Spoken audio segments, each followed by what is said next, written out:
El 24 de junio de 1519, en el castillo de Ferrara, una mujer de 39 años agonizaba entre sábanas empapadas de sudor y lágrimas.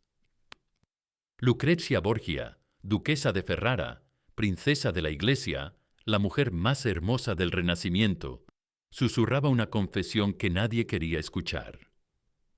Sus labios, que habían besado papas, príncipes y poetas, ahora murmuraban una letanía de pecados que jamás había elegido cometer.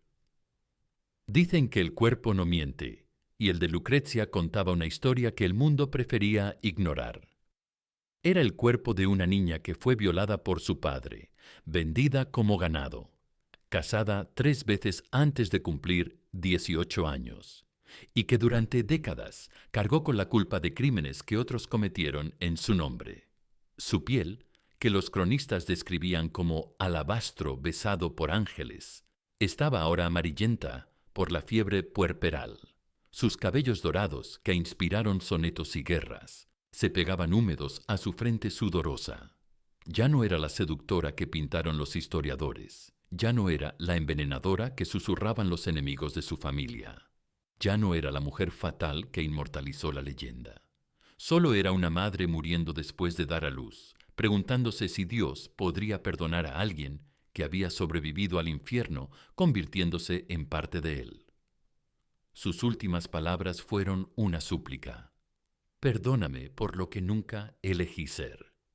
Y en esa alcoba perfumada con lirios y muerte, no moría una villana. Moría la víctima más silenciosa de la corrupción renacentista, la niña que nunca tuvo infancia, la mujer que pagó con su reputación el precio de haber nacido Borgia. Esta no es la historia de una seductora, es la historia de una superviviente. Y para entender cómo llegó hasta ahí, hay que volver a los pasillos dorados del Vaticano, donde un padre amaba a su hija de la manera más retorcida posible. Lucrezia nació el 18 de abril de 1480 en Subiaco, cerca de Roma, cuando su padre, Rodrigo Borgia, aún no era papa, pero ya era cardenal, y ya había aprendido que las reglas de Dios se podían negociar. Desde el primer día, fue tratada como una joya viviente, un diamante que su padre pulía obsesivamente para brillar en el mercado matrimonial más cruel de Europa. En los primeros años de su vida, Lucrezia creció entre los muros de palacios que olían a incienso, ambición y secretos.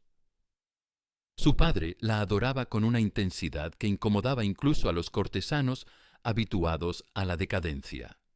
Le regalaba vestidos de seda que costaban más que un feudo, joyas que habían pertenecido a emperatrices bizantinas y caricias que duraban demasiado tiempo. La niña aprendió latín, griego, francés y español. Tocaba el laúd como un ángel y recitaba poesía con una voz que, según los cronistas de la época, hacía llorar a los santos de mármol. Pero lo que más aprendió fue a sonreír cuando algo le dolía, a permanecer inmóvil cuando la tocaban sin su permiso, y a nunca, jamás, contradecir a su padre. En 1492, cuando Rodrigo Borgia se convirtió en el Papa Alejandro VI, Lucrezia tenía 12 años y ya había sido prometida en matrimonio 2 veces. La primera promesa se rompió por razones políticas. La segunda, porque su padre encontró un partido mejor. Ella no opinaba. Las niñas no opinaban.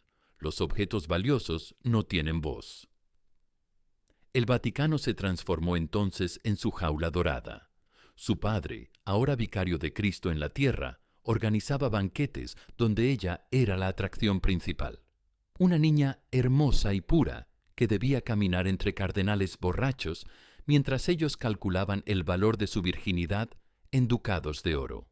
Y por las noches, cuando los invitados se marchaban, Rodrigo subía a sus aposentos para bendecirla con caricias que ningún padre debería dar y palabras que ninguna hija debería escuchar.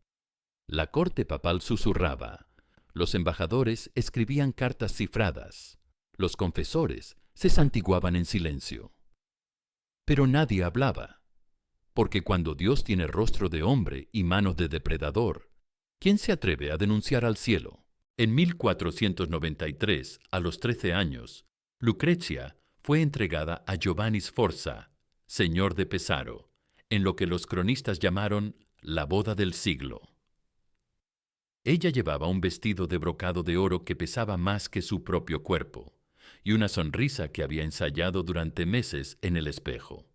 El novio tenía 26 años, un feudo en el norte de Italia y la personalidad de un pez muerto. Pero eso no importaba. Lo que importaba era que los Sforza controlaran rutas comerciales que los Borgia necesitaban.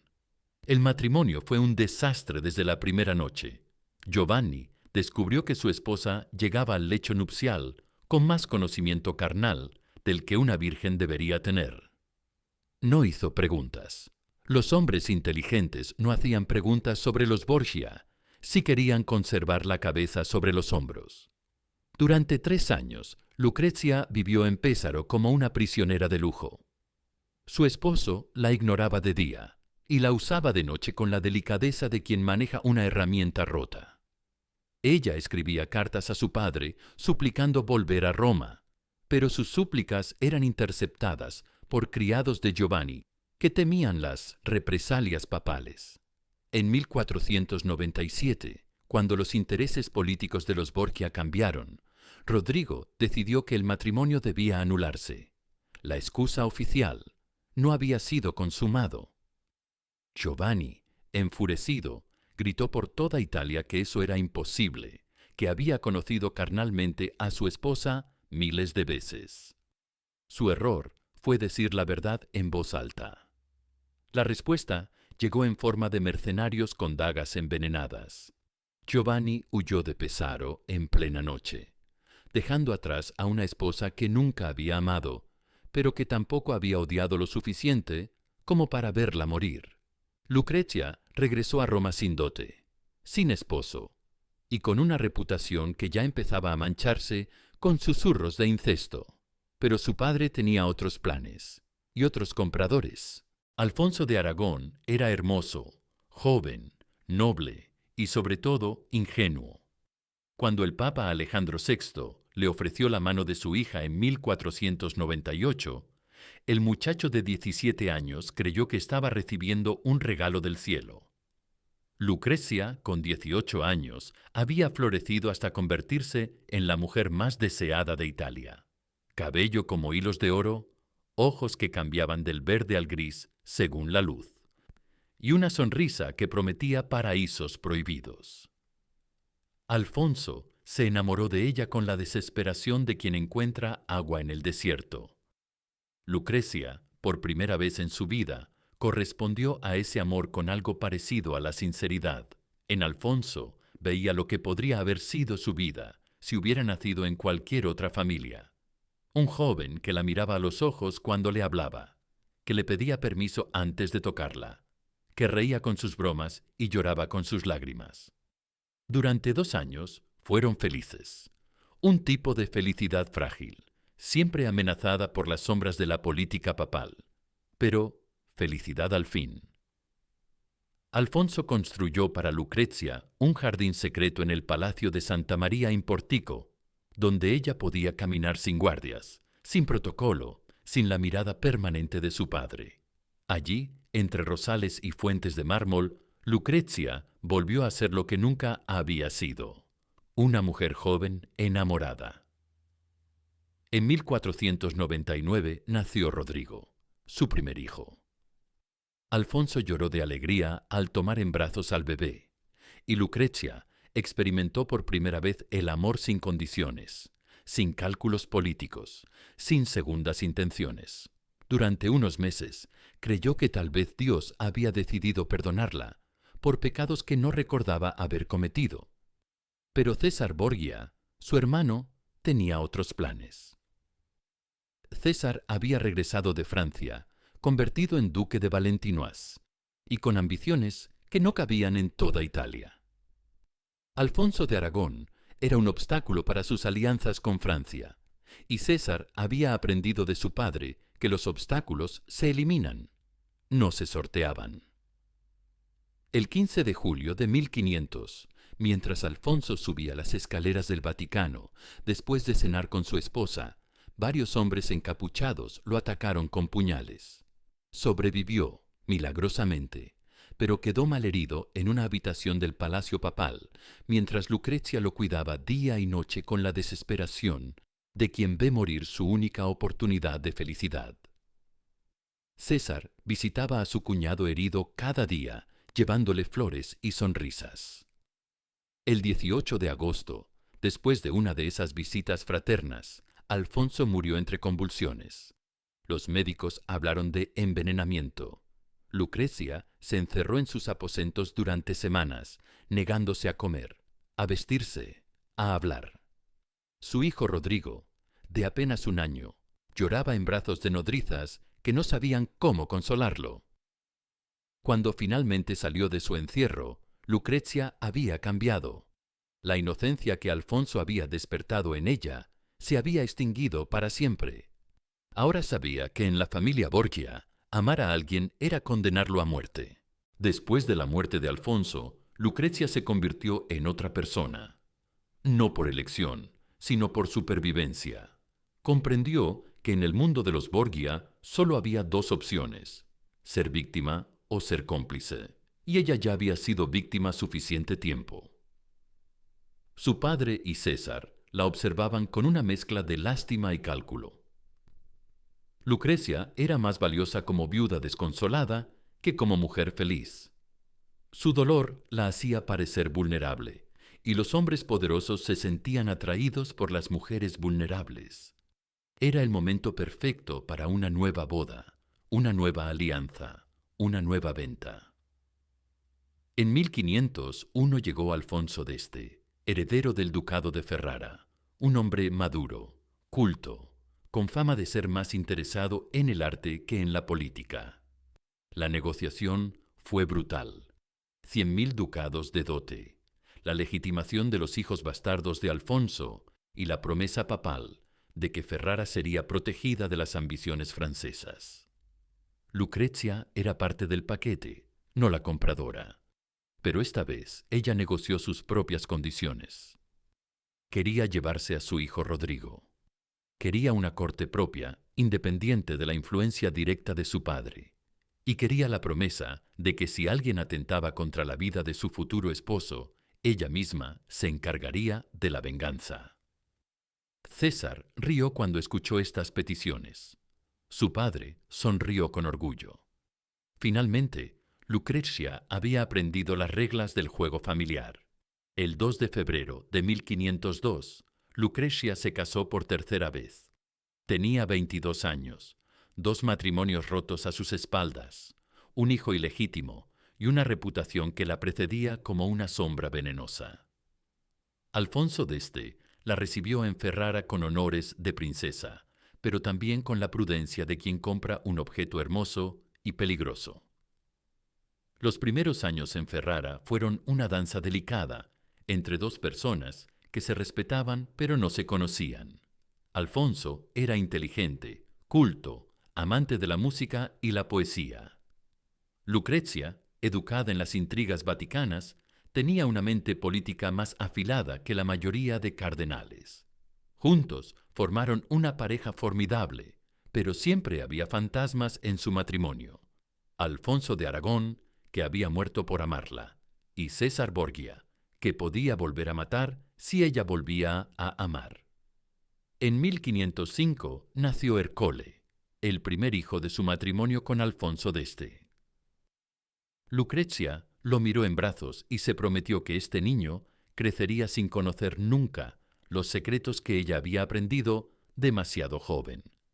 Sería duque de Ferrara, pero también sería libre de elegir sus propios pecados. Durante los siguientes 14 años, Lucrecia dio a luz a 5 hijos más.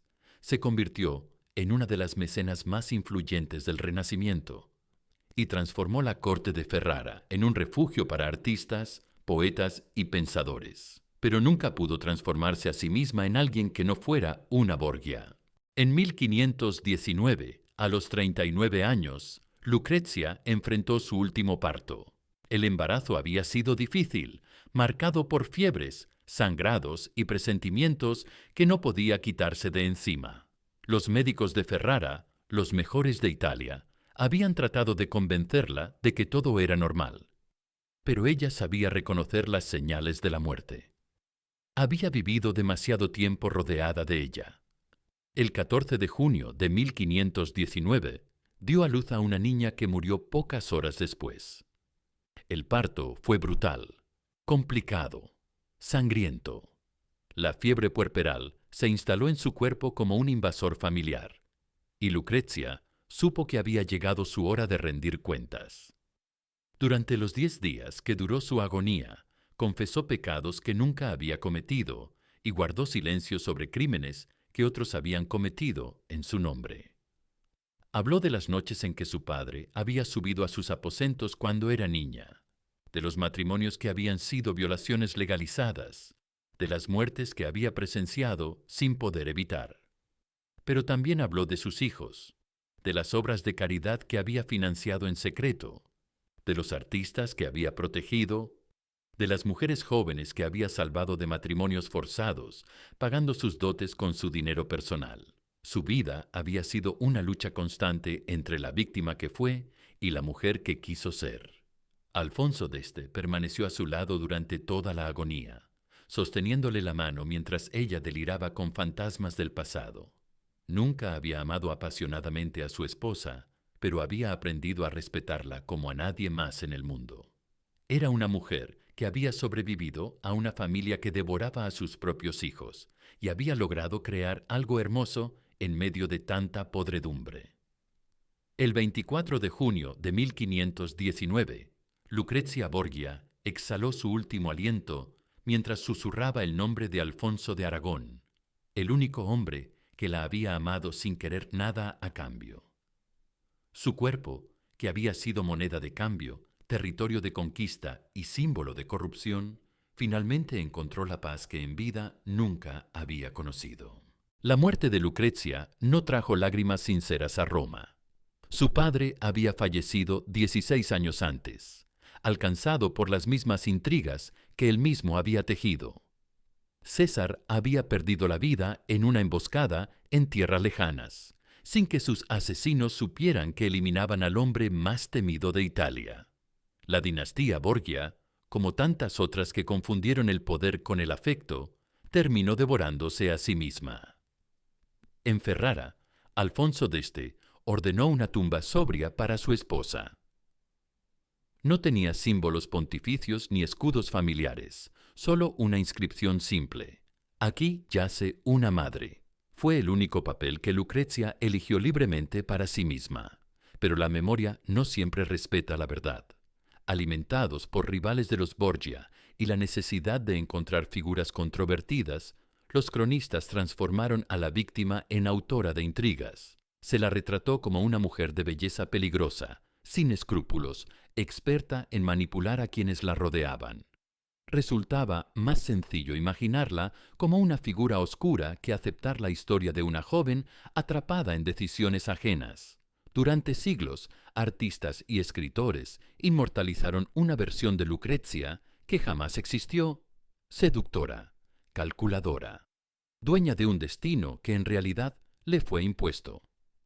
Víctor Hugo la convirtió en heroína trágica. Donizetti le dedicó una ópera. Pintores la imaginaron con sonrisas misteriosas y símbolos de traición escondidos. Todos prefirieron la leyenda, porque resultaba más cómoda. La auténtica Lucrezia Borgia era incómoda. Era la prueba viviente de que incluso las instituciones más veneradas podían ocultar decisiones cuestionables. Representaba el hecho de que la belleza y la inocencia podían ser utilizadas como moneda en juegos de poder. Y recordaba al mundo que detrás de muchas grandes familias hubo mujeres que cargaron con el costo de decisiones ajenas. Tal vez por eso la historia eligió convertirla en otra cosa, porque es más fácil temer a una figura ambigua que mirar con empatía a quien sufrió en silencio. Hoy, más de 500 años después, cuando tantas realidades dolorosas salen a la luz, la historia de Lucrezia Borgia resuena de forma inquietante. Aún existen niñas cuyas vidas se moldean para satisfacer intereses externos. Aún hay familias que confunden afecto con dominio. Aún hay estructuras que protegen a quienes causan daño y silencian a quienes lo sufren. Y aún existen sociedades que encuentran más fácil señalar a la persona afectada que cuestionar el sistema que lo permitió. Esta no fue la historia de una mujer que elegía el destino de otros. Fue la historia de alguien a quien le negaron incluso el derecho de elegir el suyo. Una figura cuya memoria fue distorsionada, cuyo papel fue manipulado y cuya verdad apenas ahora comienza a recuperar voz. Lucrecia Borgia no fue la figura fatal que muchos imaginaron. Fue alguien que enfrentó el peso de una época, de un nombre, de una historia que no escribió, pero que la escribió a ella. Y si esta historia causa incomodidad, tal vez es porque debe hacerlo. Porque mientras se siga disfrazando la verdad para proteger lo establecido, muchas otras seguirán pagando el precio del silencio, sin protección, sin voz, sin justicia. Así vivió, así fue recordada, y así fue convertida en mito. Pero hoy, su historia real vuelve a respirar.